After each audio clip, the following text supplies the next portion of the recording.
Assalamualaikum warahmatullahi wabarakatuh. Perkenalkan, kami dari kelompok 6 akan mempresentasikan mengenali indikator kecurangan. Berikut ini adalah anggota kelompok kami. Selanjutnya saya akan membacakan isi dari presentasi kami. Manajer, auditor, pegawai, dan pemeriksa harus menyadari jika ada indikator tersebut. Maka dari itu dapat diinvestigasi dari yang pertama ada gaya hidup dapat berubah, yang dua dokumen yang dapat hilang, tiga buku besar tidak seimbang, lalu seseorang yang dapat berlaku mencurigakan. Indikator kecurangan sendiri dapat dibedakan menjadi 6 macam, yaitu yang pertama ada anomali akuntansi, yang kedua ada kelemahan pengendalian internal, yang ketiga ada anomali analitis, yang keempat gaya hidup yang berlebihan, yang kelima perilaku yang tidak wajar, dan yang keenam ada informasi dan pengaduan. Yang pertama, penjelasan dari anomali akuntansi sendiri adalah kejanggalan dalam penyajian laporan keuangan seperti meningkatnya item rekonsiliasi dan penggunaan suatu akun secara berlebihan atau belanja barang ataupun bahan operasional. Indikator kecurangan umumnya melibatkan dokumen baik kertas maupun elektronik seperti cek, faktur penjualan, pesanan pembelian, daftar permintaan pembelian, dan berbagai macam laporan penerimaan. Penyimpanan dalam dokumen sumber itu adalah indikator kecurangan ini umumnya melibatkan dokumen sumber seperti baik kertas maupun elektronik seperti cek, faktur penjualan, pesan pembelian, daftar permintaan pembelian, dan laporan penerimaan meliputi hal-hal berikut, yaitu ada dokumen yang hilang, setel item dalam rekonsiliasi bank, yang ketiga kekosongan dan kredit yang berlebihan, nama atau alamat pembayaran atau pelanggan, penambahan akun yang melewati jatuh tempo, penambahan akun rekonsiliasi, perubahan pada dokumen, penduplikasian pembayaran, pengesahan kedua pada cek, urutan dokumen yang tidak wajar, tulisan tangan pada dokumen yang perlu dipertanyakan, yang terakhir ada salinan dokumen. Kesalahan ayat jurnal. Akuntansi adalah bahasa. Permasalahannya, bahasa akuntansi tidak dapat dimanipulasi untuk mengatakan kebohongan. Berikut ini merupakan indikator kecurangan ayat jurnal yang umum terjadi. Yang pertama ada ayat jurnal tanpa dokumen komunikasi. Yang kedua ada penyesuaian yang tidak dapat dijelaskan untuk piutang, hutang, pendapatan, atau biaya. Yang ketiga, ayat jurnal yang tidak seimbang. Yang keempat, ayat jurnal yang dibuat oleh individu yang biasanya tidak akan membuat ayat jurnal tersebut. Yang kelima, ayat jurnal yang dibuat menjelang akhir periode akuntansi. Ketidakakuratan dalam buku besar. Dua indikator kecurangan yang umumnya terjadi terkait buku besar adalah yang pertama, buku besar yang tidak seimbang, yaitu total saldo debit tidak sama dengan total saldo kredit. Indikasi kecurangan karena catatan akuntansi tidak ditutup secara lengkap. Sebagai contoh, pelaku mungkin menggelapkan persediaan atau aset, tetapi tidak merefleksikan pengurangan persediaan dalam catatan akuntansi. Yang kedua, saldo akun atau pengendalian. Yang utama, nilainya tidak sama dengan saldo akun pelanggan atau pemasok.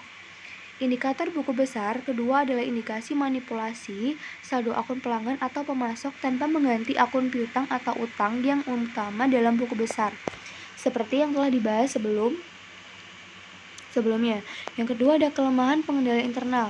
Internal control weakness merupakan kelemahan pada sistem pengendalian internal seperti tidak adanya pemisahan fungsi dan tanggung jawab yang jelas, lemahnya pengamanan aset, lemahnya otorisasi, dan pencatatan yang tidak memadai. Dengan menggunakan implementasi sistem pengecekan independen, maka cara tersebut yang paling efektif untuk mencegah kecurangan. Transfer pegawai, audit, dan liburan wajib adalah berbagai cara untuk melakukan pengecekan independen terhadap pegawai. Indikator kecurangan pengendalian internal yang umumnya terjadi antara lain yaitu yang pertama adanya kurangnya pemisahan tugas, yang kedua kurangnya penjagaan fisik, yang ketiga kurangnya pengecekan independen, yang keempat kurangnya otorisasi yang sesuai, yang kelima kurangnya dokumentasi dan pencatatan yang sesuai, yang keenam mengesampingkan pengendalian yang ada, yang ketujuh sistem akuntansi yang tidak memadai. Yang ketiga ada anomali analitis. Analytical anomalies merupakan prosedur atas kejadian yang tidak biasa dan masuk akal seperti perubahan volume atau penggunaan harga pasar yang tidak masuk akal dan transaksi keuangan yang tidak biasa. Indikator tersebut meliputi transaksi yang terjadi pada waktu dan tempat yang tidak biasa atau melibatkan orang yang biasanya tidak akan menggunakan prosedur yang tidak biasa. Maka, pada dasarnya, indikator analitis merupakan sesuatu yang di luar kebiasaan. Indikator analitis ini juga tidak dapat terprediksi. Beberapa contoh umum indikator analitis. Yang pertama, kekurangan atau penyesuaian persediaan yang tidak dapat dijelaskan. Yang kedua, penyimpangan dari spesifikasi. Yang ketiga, peningkatan nilai sisa. Yang keempat, kelebihan pembelian. Yang kelima, terlalu banyak memo debit dan kredit. Yang keenam, peningkatan atau penurunan saldo akun, rasio atau hubungan. Yang ketujuh, keabnormalan fisik. Yang ke-8, kekurangan atau kelebihan kas. Yang ke-9, kelebihan biaya untuk keterlambatan. Yang ke-10, biaya atau pengembalian tidak wajar. Yang ke-11, rotasi eksekutif yang berlebihan. Yang keempat, ada gaya hidup yang berlebihan. Extravagant lifestyle merupakan perubahan gaya hidup seseorang pegawai mulai dari level pegawai sampai dengan pimpinan yang tidak biasa, seperti penggunaan mobil mewah, aktivitas berpergian ke luar negeri yang tidak masuk akal dengan pendapatannya, atau kepemilikan barang-barang yang mewah. Untuk mengilustrasikan perubahan gaya hidup seseorang ketika mereka melakukan penggelapan atau kecurangan, mereka menjadi percaya diri dalam skema kecurangan mereka. Mereka mencuri dan menghabiskan hasil curian dalam jumlah yang lebih besar. Segera setelah itu, mereka memiliki gaya hidup yang lebih tinggi dari kemampuan yang mereka sebenarnya. Nah, ini indikator perilaku pelaku kecurangan. Rasa bersalah, ketakutan, tekanan, perubahan perilaku itu mengakibatkan insomnia yang lebih sering, minum minuman keras, mengonsumsi obat terlarang, cepat mudah curiga, kesulitan untuk bersikap tenang, tidak dapat menikmati sesuatu yang biasanya menarik, takut menghadap atau tidak mau menatap orang lain, menunjukkan rasa malu di sekitar teman, rekan kerja, dan keluarga, bersikap defensif atau argumentatif, terlalu agresif dalam menyatakan pendapat, membuka pengakuan, biasanya kepada pemimpin agama, psikolog, atau tenaga profesional lainnya. Selalu merenung konsekuensi yang mungkin terjadi di atas adalah tindakannya selalu berpikir mengenai alasan dan mencari kambing hitam, bekerja sambil berdiri, berkeringat sambil merokok. Yang kelima adalah berperilaku yang tidak wajar. Unusual behavior merupakan perilaku yang tidak biasa dalam hal pelaku melakukan kecurangan, ditunjukkan dengan perubahan sikap seperti stres atau terlihat tertekan, gugup, dan berbeda dari perilaku keseharian. Dan yang terakhir ada informasi dan pengaduan. Tips and complaint merupakan informasi dan pengaduan dari pihak sekitar tentang kemungkinan terjadi fraud, seperti informasi yang whistleblowing system, media cetak maupun media elektronik.